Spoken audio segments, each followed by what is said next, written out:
Hello and welcome to your favourite show Sangini for today's woman.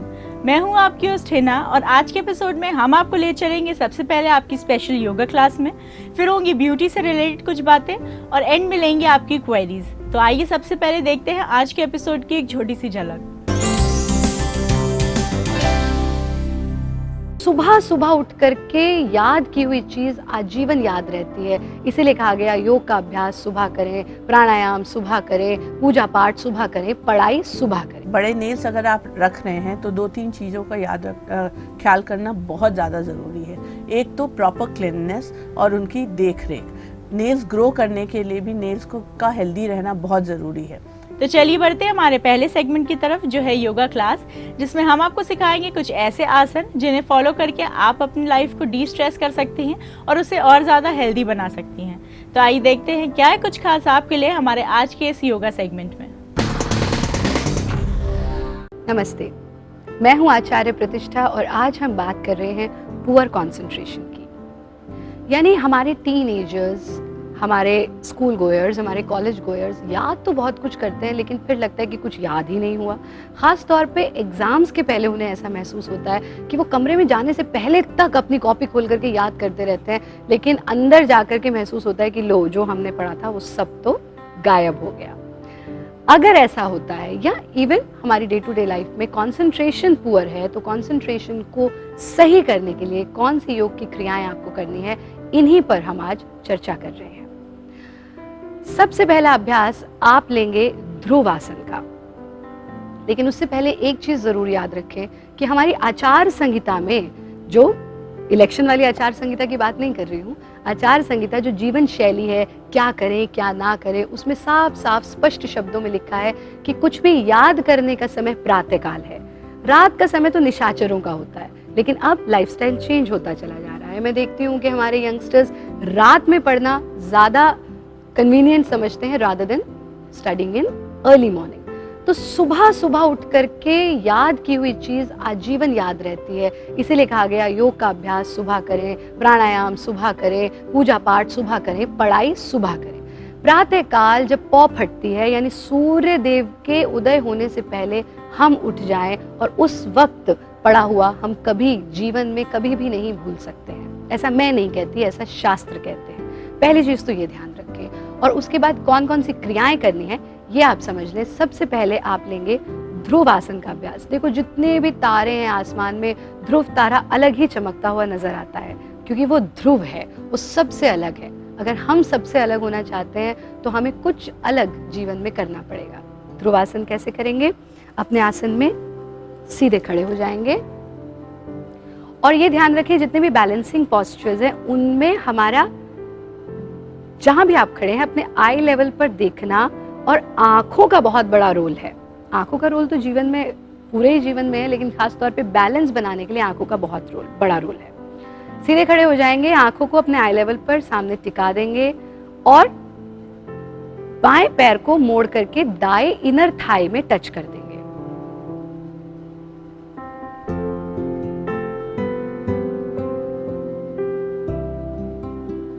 दोनों हाथों को ऊपर की ओर ले जाएंगे।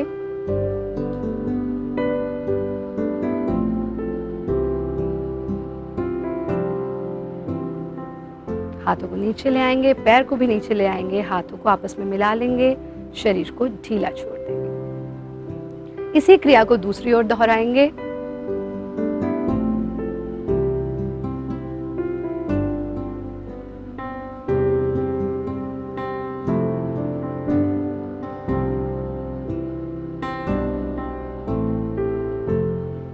हाथों को वापस ले आएंगे, पैर को भी वापस ले आएंगे, शरीर को ढीला छोड़ देंगे। एक चीज जरूर ध्यान रखें, जितना आपका शरीर जमीन की तरफ जाता होगा, बैलेंस मेंटेन करना उतना ही मुश्किल हो जाएगा। यानी जब आप पूर्ण स्थिति में आ जाए तो सांस को भीतर की ओर खींच करके शरीर को ऊपर की ओर उठा लेंगे। जितना शरीर ऊपर की ओर उठा रहेगा, आप बैलेंस को मेंटेन कर पाएंगे। ध्रुव आसन का अभ्यास नियमित रूप से करें और साथ में आप करें उज्जयी प्राणायाम। उज्जयी प्राणायाम कैसे करना है? आप अपने आसन में क्रॉस लेग्ड पोजीशन में बैठ जाएंगे और इस स्थिति में बैठ करके अपनी जीभ को तालू से लगा देंगे, यानी कि आप जैसे साउंड क्रिएट करते हैं तो इसमें आप जिह्वा को तालू से स्पर्श कर देते हैं। इसी प्रकार से जीभ को अंदर फोल्ड कर लेंगे, नाक से सांस लेना, लेकिन इस तरह से लेना कि वो सांस आपके गले को छूता हुआ भीतर जाए, जैसे कि आप खराटे की आवाज निकाल रहे हो। एक बार सुनिए कैसे करना है इसको।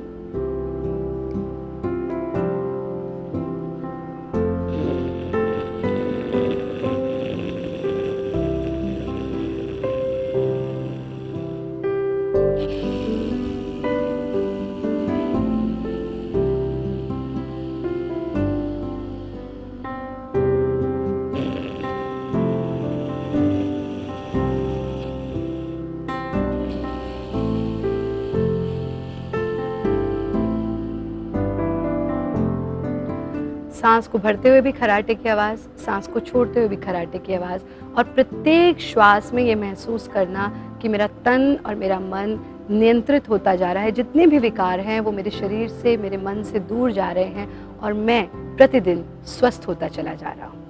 उज्जयी प्राणायाम का अभ्यास आप 5 से 10 मिनट तक कर सकते हैं। ये आपके पुअर कॉन्सेंट्रेशन को better, good and even excellent concentration बना देगा। और फिर आते हैं हम डाइट पर। डाइट में आपको कुछ चीज़ें जो आपकी रसोई में है उनमें से लेनी है। यानी कृष्ण जो थे, कृष्ण हमेशा माखन बहुत पसंद करते थे और इसीलिए उनका जो दिमाग था वो बहुत तेज़ था, उनकी कंसंट्रेशन बहुत अच्छी थी। आपको भी माखन का सेवन करना है, लेकिन वो बाज़ार वाला नमकीन बटर नहीं, आप घर पे मक्खन तैयार करें। गाय के दूध से बना हुआ मक्खन हो तो उससे उत्तम तो कुछ है ही नहीं। अगर गाय के दूध का मक्खन नहीं हो, और अगर भी क्यों, कोशिश करें कि गाय के दूध का मक्खन हो, और मक्खन के साथ आप लेंगे मिश्री और काली मिर्च। यानी माखन, मिश्री और काली मिर्च का सेवन आप नियमित रूप से करें। और ये ध्यान रखिए कि गाय के दूध के मक्खन में फैट्स नहीं होते हैं, ना गाय के दूध से बने घी में फैट्स होते हैं। इसलिए जो लोग ये सोचते हैं कि हम मोटे हो जाएंगे मक्खन और घी खा के, तो गाय के दूध से बने मक्खन और घी को खाने से आप मोटे बिल्कुल नहीं होंगे। आप माखन, मिश्री और साथ में काली मिर्च, इनका सेवन करें, इन क्रियाओं का अभ्यास करें और जितने डिस्ट्रैक्शंस हैं उनको कम करें। आपने ऑलरेडी देखा हमने किस तरह से डिस्ट्रैक्शंस को भी आप दूर कर सकते हैं। तो आप इन क्रियाओं का अभ्यास करने से कंसंट्रेशन आपका बहुत अच्छा होगा और आप अपना जो भी कार्य करेंगे उसमें एक्सीलेंस जरूर पाएंगे। तो ये था हमारा योगा सेगमेंट। इसे अपनी डेली लाइफ में फॉलो करिए और खुद को हेल्दी रखिए। अब वक्त हो गया एक छोटे से ब्रेक का। ब्रेक पे जाने से पहले मैं आपको बता दूं कि आप अपनी क्वेरीज, अपने सजेशंस और अपने फीडबैक्स हम तक पहुंचा सकती हैं ईमेल के जरिए। हमारा ईमेल आईडी है sangani@etv.co.in। चलिए लेते एक छोटा सा ब्रेक, कहीं जाइएगा मत, देखते रहिए संगनी फॉर टुडेज वुमन। बड़े नेल्स अगर आप रख रहे हैं तो 2-3 चीज़ों का ख्याल करना बहुत ज़्यादा ज़रूरी है। एक तो प्रॉपर क्लीननेस और उनकी देख रेख। नेल्स ग्रो करने के लिए भी नेल्स का हेल्दी रहना बहुत ज़रूरी है।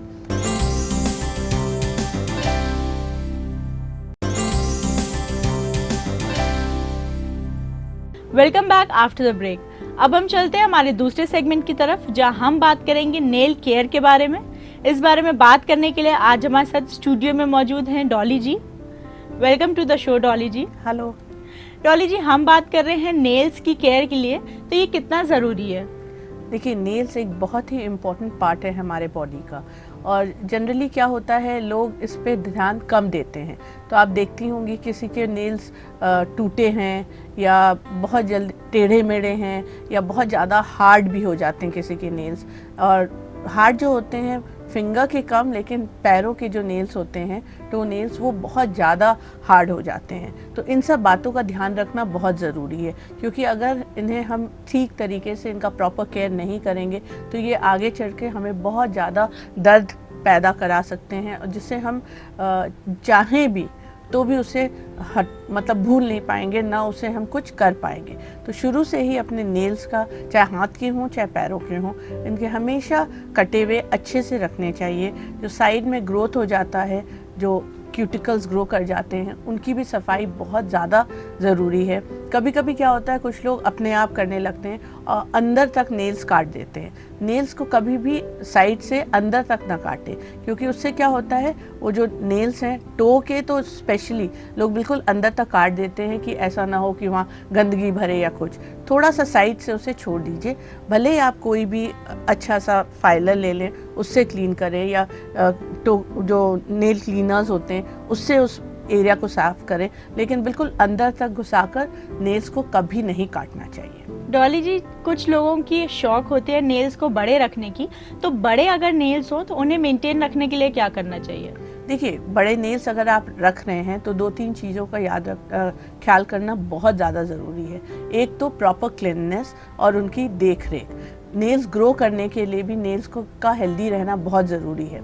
इसके लिए आप जब भी जैसे आप के नेल्स आपने काटे, थोड़ा सा भी काटा, एजेस खूब अच्छे से फाइल करें और इसमें तेल लगा लें। ऑलिव ऑयल, आप जैतून का तेल जितना लगाएंगे आप देखेंगे कि आपके नेल्स में एक शाइन बना रहता है और वो ग्रो करने में भी काफ़ी आसान रहता है। जब आप नेल्स को ग्रो कर लेते हैं तो उसमें गंदगी भरने की बहुत संभावनाएं बढ़ जाती हैं।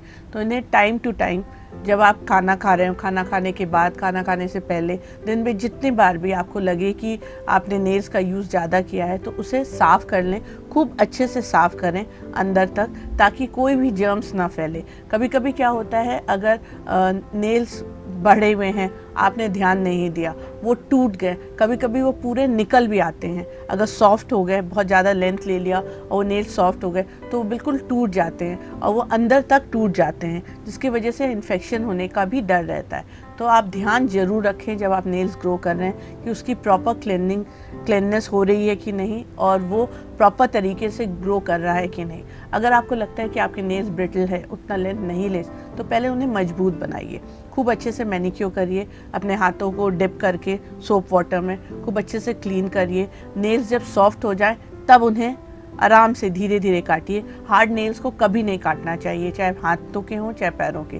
कभी कभी हार्ड, अगर आपके नेल्स लंबे हो जाते हैं, कभी कभी वो हार्ड भी हो जाते हैं, तो कभी भी उन्हें डायरेक्टली ऐसे मत काटिए। उनको हल्का सा भिगो लीजिए, जब वो वार्म वाटर में सॉफ्ट हो जाते हैं तब उन्हें काटिए। इन सब बातों का ध्यान रखना बहुत ज़्यादा ज़रूरी है। सेकेंडली, अब जब लॉन्ग नेल्स लोग रखते हैं तो फिर वो चाहते हैं कि उसमें नेल पेंट भी रहे। नेल पेंट आप लगाइए, लेकिन बीच बीच में उन्हें हटा दीजिए ताकि नेल्स को प्रॉपर ब्रीदिंग स्पेस मिले। अगर पूरे टाइम आप नेल पॉलिश लगाए रखेंगी तो नेल्स, देखिए, वो भी लिविंग ऑब्जेक्ट है, उसको ब्रीदर नहीं मिलता है, उसके जो वो चीज़ है बिल्कुल डेड हो जाते हैं, तो फिर वो उतने अच्छे से ग्रो नहीं करेंगे, वो नेल्स के हेल्दी लुक भी नहीं रहेगा। तो आप लगाएं, जब कहीं जाना हो या आपने बहुत ज़्यादा अगर आपको रेगुलरली लगाना है लगाइए, लेकिन उसको रिमूव करके खूब अच्छे से एक बार साफ़ कर दीजिए, उसमें तेल वेल लगाकर छोड़ दीजिए, फिर लगाइए। ये जो रूटीन है ये फॉलो करना बहुत ज़रूरी है। डॉली जी, इसके बाद मैं एक बहुत इंपॉर्टेंट क्वेश्चन आपसे पूछना चाहती हूँ कि मैनिक्योर और पेडिक्योर कितना ज़रूरी है नेल्स को हेल्दी रखने के लिए? देखिए, मैनिक्योर और पेडिक्योर इसलिए ज़्यादा ज़रूरी हो जाता है क्योंकि जितना भी हम अपने आप करें, हम जो क्यूटिकल्स, साइड क्यूटिकल्स में डेड सेल्स हो जाते हैं या पैरों में डेड सेल्स हो जाते हैं, उन्हें हम प्रॉपर्ली नहीं निकाल पाते। चाहे हम रोज़ अपने पैर को खूब अच्छे से धोएं, स्क्रब करें, लेकिन वो क्या होता है, चलते चलते, स्पेशली पैरों के फीट में आप देखेंगे, हाथों में तो कम होता है कंपेयर टू लेग्स, तो पैरों के वो जो तलवे होते हैं आपके, वो बिल्कुल हार्ड हो जाते हैं। तो उसको अगर आप प्रॉपर किसी थेरेपिस्ट से, पेडिक्योरिस्ट से इसको क्लीन कराइएगा पेडिक्योर में, तो आप देखेंगे बहुत ज़्यादा डेड स्किन निकलता है। तो डेड स्किन को हमें ज़रूरत नहीं है। दे स्टार्ट हर्टिंग ऑल्सो, वो इतने हार्ड हो जाते हैं, वो हर्ट करने लगते हैं और फिर उसमें क्रैक्स भी आने लगता है। अगर आपने प्रॉपरली अपने पैरों की या हाथों की ऑयलिंग अच्छे से नहीं किया तो आप देखेंगे बहुत ज़्यादा क्रैक्स आ जाता है।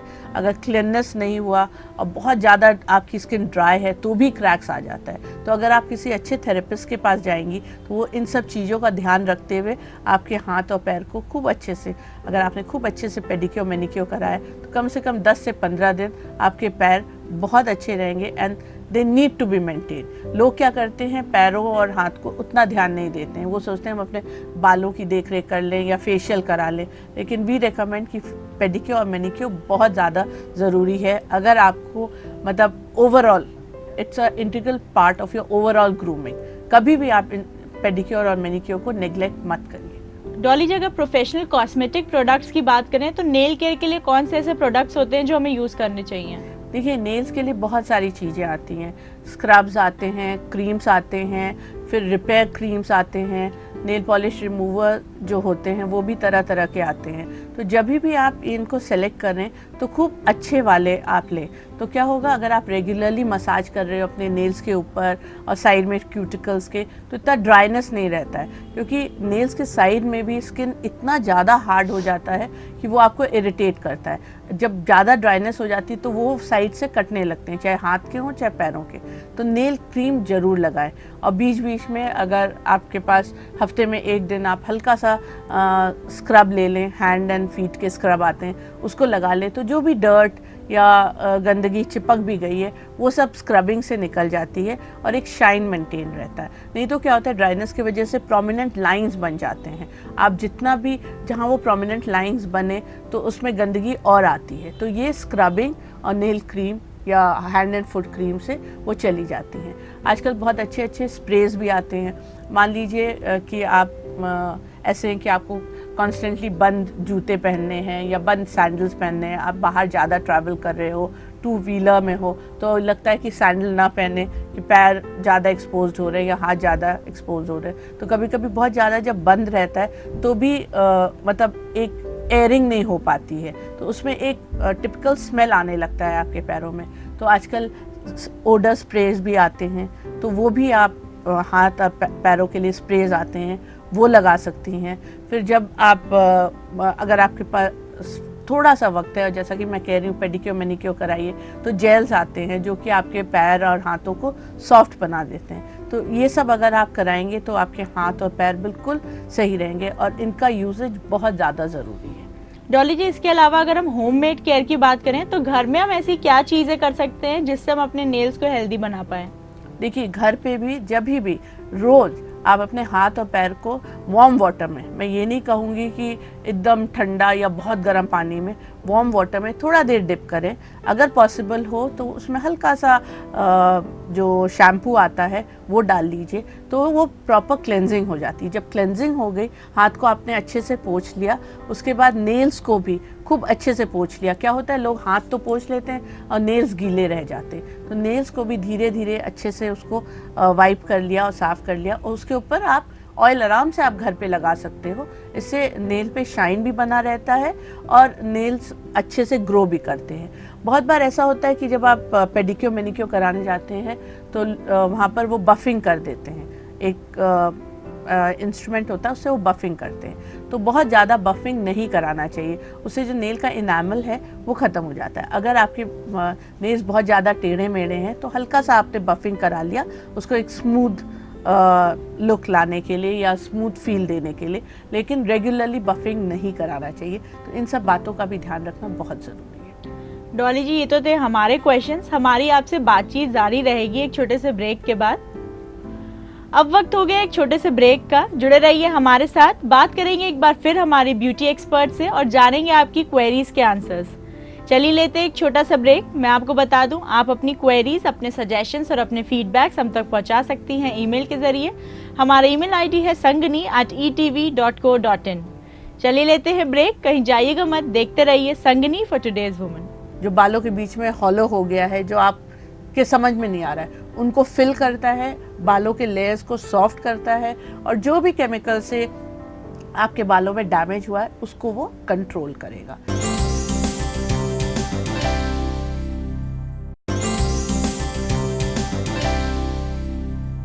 Welcome back after the break. चलिए एक बार फिर चलते हैं हमारी ब्यूटी एक्सपर्ट के पास और जानते हैं आपके सवालों के जवाब। डॉली जी, हमारा सबसे पहला जो सवाल है उसमें हमारी दर्शक पूछती हैं कि उनके बाल बहुत ज़्यादा ड्राई हैं, उसे सॉफ्ट और सिल्की बनाने के लिए वो क्या कर सकती हैं? आपने ये नहीं बताया कि क्या आपके बालों पे आपने कभी कलर का यूज़ किया या स्ट्रेटनिंग की है, इसके वजह से ड्राइनेस है, या जनरली मतलब ऐसे ही आपका जो क्वालिटी है हेयर का वो ड्राई है। तो मैं आपको दोनों चीज़ों के लिए बता देती हूँ। अगर नेचुरली हम बात करें कि आपके जो हेयर है वो ड्राई हैं और हमेशा से ड्राई रहे हैं, तो इसके लिए आप जो भी शैम्पू यूज़ कर रहे हैं वो स्पेसिफिक शैम्पूज़ आते हैं। जो ड्राई हेयर के लिए शैम्पू हो आप वही लगाइए और हफ्ते में कम से कम 2 दिन ऑयलिंग करिए।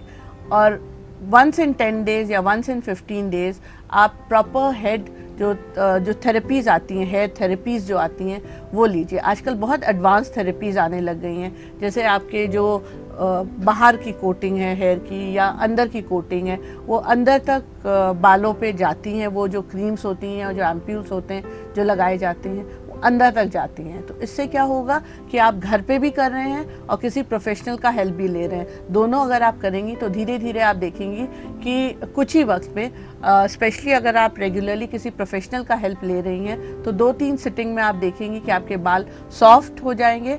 सॉफ्ट के साथ साथ जैसा आप चाह रही हो कि एक सिल्की लुक आए वो भी आने लगता है, क्योंकि ये जब प्रॉपर थेरेपी होगी आपके बालों में तो फॉल भी बेटर आएगा, लुक भी बेटर आएगा और जो ये ड्राइनेस की प्रॉब्लम है ये सॉल्व हो जाएगी। अगर आपने कलर लगा रखा है या स्ट्रेटनिंग करा रखी है, तभी भी बहुत बार ऐसा होता है कि उसके साथ आपने आफ्टर केयर प्रॉपर नहीं किया हो, तभी भी बाल बहुत ज़्यादा ड्राई हो जाते हैं। ड्राई इसलिए भी हो जाते हैं क्योंकि उसमें केमिकल्स तो गया है, लेकिन जो प्रोडक्ट्स या जो चीज़ें आपके हेयर को चाहिए थी आफ्टर केयर के लिए वो आपने प्रॉपर्ली नहीं किया है। तो क्या होता है, बालों के बीच में हॉलो हो जाते हैं। जो आप बाल पकड़ेंगे आप अंदर तो नहीं देख सकती हैं, लेकिन उसमें हॉलो हो जाते हैं। जब हॉलो हो जाते हैं तो बालों में कुछ भी, चाहे आप शैम्पू लगा रहे हो या कंडीशनर लगा रहे हो, वो वर्क नहीं करता है। तो अब फिर आपको अगेन तब आपको जेन्युइनली, अगर आपने स्ट्रेटनिंग करा रखी है या कलरिंग करा रही है रेगुलरली, तब आप ज़रूर हेयर थेरेपीज़ लीजिए। आजकल बहुत अच्छे आ गए हैं जो आपके जो बालों के बीच में हॉलो हो गया है, जो आपके समझ में नहीं आ रहा है, उनको फिल करता है, बालों के लेयर्स को सॉफ्ट करता है और जो भी केमिकल से आपके बालों में डैमेज हुआ है उसको वो कंट्रोल करेगा। तो दोनों चीज़ें आप देख लीजिए, आपको किस वजह से, जो वजह है वो आप देख लीजिए और फिर यू मूव अहेड। डॉली जी, हमारी जो अगली क्वेरी है, हमारे दर्शक कहते हैं कि वो 22 इयर्स ओल्ड है, वो हॉस्पिटलाइज थी ड्यू टू जॉइंडिस और टाइफॉइड, जिनकी वजह से बहुत ज़्यादा हेयर फॉल हो गया है। उसके लिए उन्हें क्या करना चाहिए? देखिए, जब भी इस तरह की, जैसा कि आपको जॉन्डिस और टाइफाइड दोनों हुआ है, तो ये बहुत ही कॉमन चीज़ है हेयर फॉल होना, क्योंकि पूरे बॉडी में जो भी विटामिन्स और मिनरल्स थे आपके बॉडी में या बालों को चाहिए वो अब कम पड़ गया है। तो आप एक तो अपना खान पान ऐसी चीज़ें खाइए जिससे कि hair take proper vitamins, protein, carbohydrate, iron जिस खाने में हो वो सारी चीज़ें आप लीजिए। और साथ साथ आप धीरे धीरे, एकदम से तो नहीं होगा पर धीरे धीरे बालों की देख रेख इस तरह से करिए, ऑयलिंग करिए, और जब जैसे ही आपको लगे कि लेंथ थोड़ा लंबा हो रहा है और बाल ब्रिटल हैं या टूट रहे हैं तो हल्का हल्का ट्रिमिंग कराते रहिए। और बेस्ट होगा, और यही तरीका है, क्योंकि इतना मेडिकेशन जाता है इसके वजह से भी हेयर फॉल होने लगती है, बॉडी में वीकनेस आ जाती है। तो सबसे पहली चीज़ जो होती है वो हेयर फॉल होती है और उसके साथ साथ स्किन पे भी इफ़ेक्ट पड़ता है। तो आप खूब अच्छे से अपना खान पान में ये सारी चीज़ें इंक्लूड करिए, फिर धीरे धीरे देखेंगे आपकी हेयर फॉल भी रुक जाएगी और हेयर भी प्रॉपर ग्रो करने लग जाएगी। डॉली जी, हमारी अगली क्वेरी है सोनाक्षी जी की तरफ से, जो ये कहती है उनके नी एरिया बहुत ज़्यादा डार्क है, उसके लिए उन्हें क्या करना चाहिए? सोनाक्षी, बेस्ट है कि आप नी पे, जनरली नी पे देखा गया और एल्बोस पे ही डार्कनेस हो जाती है, क्योंकि हम इसका यूज़ ज़्यादा करते हैं, एक्सपोज भी ये ज़्यादा रहता है। तो परेशान होने की कोई बात नहीं, आप कोई भी अच्छा बॉडी स्क्रब ले लें और उसको रेगुलरली लगाएं। ये नहीं कि रोज़ लगाएं, अल्टरनेट डे पे भी लगाएं या वंस इन 3 डेज उसको लगाएं और स्क्रबिंग थोड़ा देर लगाएं और उसके धीरे धीरे हल्के हाथ से उसकी स्क्रबिंग करें, मतलब उसे मलें। और फिर आप देखेंगी कि जो भी बेसिकली ये गंदगी होती है या इतना ज़्यादा ये एक्सपोज्ड रहता है, इस वजह से भी हो जाती है, तो आप देखेंगे कि धीरे धीरे ये दूर हो जाएगा। लेकिन ये चीज़ आपको रेगुलरली करना पड़ेगा, वरना अगर आप छोड़ देंगी बीच में तो फिर से वहीं आप पहुंच जाएंगी। तो रेगुलरली आप करिए, देखिएगा कि कभी कभी कुछ स्किन ऐसे होते हैं, स्किन क्वालिटी ऐसे होते हैं जिसमें ये प्रॉब्लम जो है, जो डार्कनेस का या जो आप बता रहे हो, ये बहुत ज़्यादा प्रोमिनेंट रहता है। तो आपको हमेशा ये कोई भी अच्छा स्क्रब लेके वो करिए और उसके बाद उसमें अच्छे से क्रीम लगा लीजिए, ताकि स्क्रब के वजह से जो भी ड्राइनेस आए या स्किन पे जोर पड़ा या जो भी हुआ वो सॉफ्टनेस ला देगा क्रीम। तो इसका ध्यान आप ज़रूर रखें। डॉली जी, इसके बाद जो हमारी अगली क्वेरी है उसमें हमारे दर्शक पूछते हैं कि उनकी स्किन बहुत ज़्यादा ड्राई है, तो उसे ऑयली करने के लिए क्या करें वो? देखिए, ड्राई स्किन के लिए बेस्ट है कि आप मॉइस्चराइज़र ज़्यादा से ज़्यादा लगाएं। जनरली क्या होता है, लोग एक बार मॉइस्चराइज़र लगा लेते हैं और फिर सोचते हैं कि वो ठीक है, लेकिन हर स्किन को अलग लेवल का मॉइस्चराइज़र भी चाहिए और ज़रूरी नहीं कि सिर्फ एक बार आपने लगा लिया तो हो गया। आप दिन में 2-3 बार भी मॉइस्चराइज़र लगा सकती हैं, लेकिन जब भी मॉइस्चराइज़र लगाएं पहले अपने फेस को खूब अच्छे से साफ़ कर लें, उसके बाद फिर मॉइस्चराइज़र लगाकर छोड़िए, तो आप देखेंगे कि ये समस्या दूर हो गई। और विंटर्स में अगर आपको ऑयल से परेशानी नहीं है तो आप बादाम का तेल या ऑलिव ऑयल ये लगा सकती हैं और छोड़ सकती हैं, तो आप देखेंगी कि धीरे धीरे जो ड्राइनेस है वो कम हो जाएगी। ख़त्म तो नहीं होगी क्योंकि बेसिक जो आपका स्किन क्वालिटी है इट इज़ ड्राई, लेकिन वो कम ज़रूर हो जाएगी और स्किन जो ड्राइनेस की वजह से लिस्टलेस और शाइन जो ख़त्म हो जाती है वो सब कंट्रोल हो जाएगा। Thank you so much Dolly ji for this valuable information. It's my pleasure. अब वक्त हो गया है आपसे इजाज़त लेने का, लेकिन उससे पहले मैं आपको बता दूं कि आप अपनी क्वेरीज, अपने सजेशंस और अपने फीडबैक्स हम तक पहुंचा सकती हैं ईमेल के ज़रिए। हमारा ईमेल आईडी है sangani@etv.co.in। अब दीजिए मुझे और मेरी टीम को इजाज़त, अगले एपिसोड में फिर मिलेंगे, तब तक के लिए नमस्कार।